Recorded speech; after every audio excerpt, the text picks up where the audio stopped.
పాముల్లా పడగ విప్పి పగ తెచ్చుకోవడానికి వస్తారు. చాలా వరకు పెద్ద అండ్ బాజ్ ఉన్న సినిమాలు ఏవైనా కూడా వీకెండ్లో సండే రంపేజ్ని చూపించిన తర్వాత మండే వర్కింగ్ డేకి వచ్చేసరికి డ్రాప్ను గట్టిగానే సొంతం చేసుకుంటూ ఉంటాయి. యావరేజ్గా ప్రతి సినిమా 65 నుంచి 70% రేంజ్లో డ్రాప్ని మండేతో పోల్చితే సొంతం చేసుకుంటాయి అనేది మనము స్పష్టంగా ఇది వరకు వచ్చినటువంటి సినిమాలు గమనించాము. కానీ చాలా తక్కువ సినిమాలే 55 నుంచి 60% రేంజ్లో డ్రాప్ను సండేతో పోల్చితే మండే సొంతం చేసుకుంటాయి.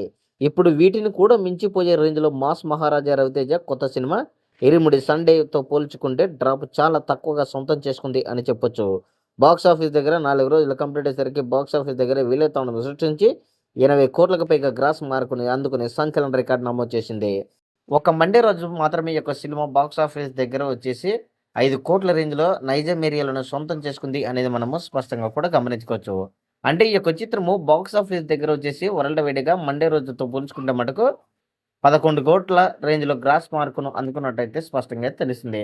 మొత్తానికైతే చూసుకుంటే ఇరుముడి చిత్రము 5 రోజులు కంప్లీట్ అయ్యేసరికి బాక్స్ ఆఫీస్ దగ్గర ఈ యొక్క చిత్రము 100 కోట్ల గ్రాస్ మార్కును అందుకుని సంచలన రికార్డు నమోదు చేయడమే కాదు, సినీ కెరీర్లోనే ఇది వరకు వచ్చినటువంటి సినిమాలు ఏ సినిమాలు కూడా ఇంత తొందరగా బ్రేక్ ఈవెన్ కంప్లీట్ చేసుకుని లాభాలలోకి వెళ్ళలేవు అనేది మనము స్పష్టంగా కూడా గమనించుకోవచ్చు.